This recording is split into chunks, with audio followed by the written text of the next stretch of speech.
चलिए बेटा, आज की वीडियो में हम कवर करेंगे कुछ इडियम्स और फ्रेजेस को फॉर ऑल कॉम्पिटिटिव पर्पस।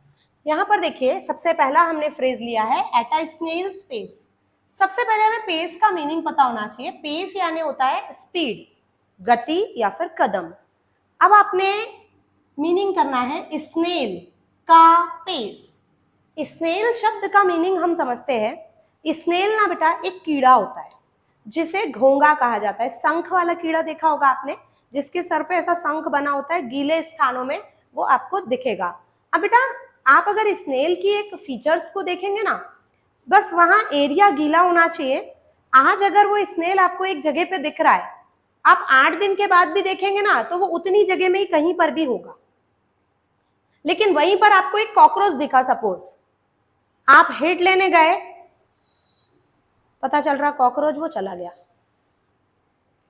तो कॉकरोच की स्पीड और स्नेल की स्पीड में अंतर होता है। स्नेल का जो पेस होता है वो बहुत ही धीरे चलता है बेटा, तो इसके फीचर्स के अकॉर्डिंग इसका नाम रखा है स्नेल। स्नेल का कदम कैसा होता है? Very slow. तो इसका आंसर क्या होगा? वेरी स्लो, बहुत ही धीमे।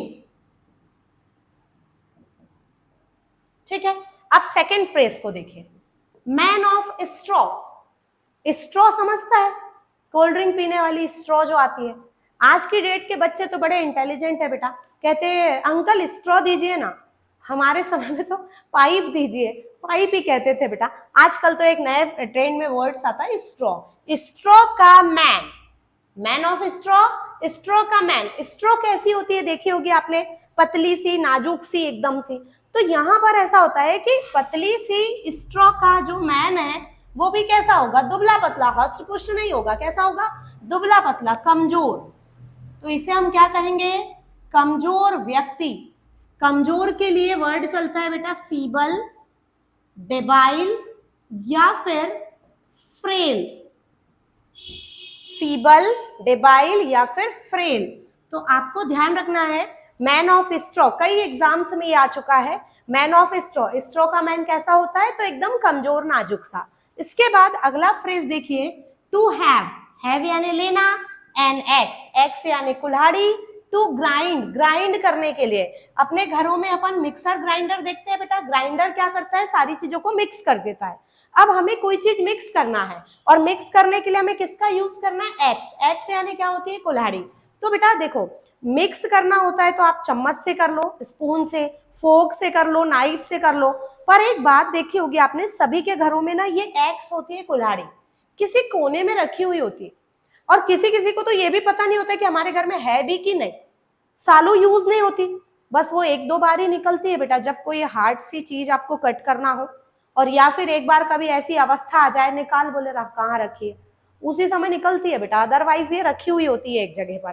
तो यहाँ पर ना कोई भी चीज को जब हम ग्राइंड करें तो हम स्पून से कर सकते हैं, चम्मच से, फोर्क से कर सकते हैं, नाइफ से कर सकते हैं। पर देखिए, होती सभी के घरों में है, एक कोने में पड़ी हुई होती है, कोई नहीं पूछता, रखी हुई होती है। मम्मी लोग दिवाली की सफाई में निकालती है और फिर बार बार रख देती है कि इसका तो कोई उपयोग ही नहीं है, क्यों ला लिया इसको।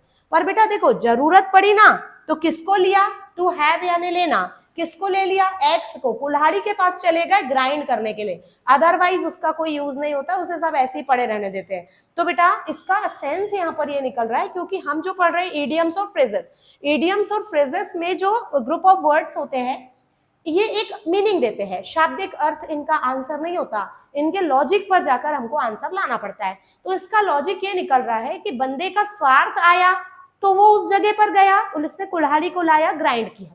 लेकिन जहां पर उसके स्वार्थ की बात नहीं आती है तो वो कुल्हाड़ी को भी यूज नहीं करता है। तो यहां इसका मीनिंग होता है बेटा स्वार्थ प्रवृत्ति रखना।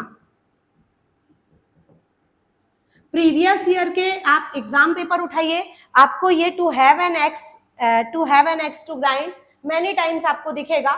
इवन ऑप्शन ये था पर्सनल एंड टू सर्व, सेवा करने के लिए, खुद का स्वार्थ होना। तो ये कुछ फ्रेजेस आपके लिए रहे बेटा। नेक्स्ट वीडियो में और फ्रेजेस के साथ हम फिर मिलेंगे। आज के लिए इतना ही।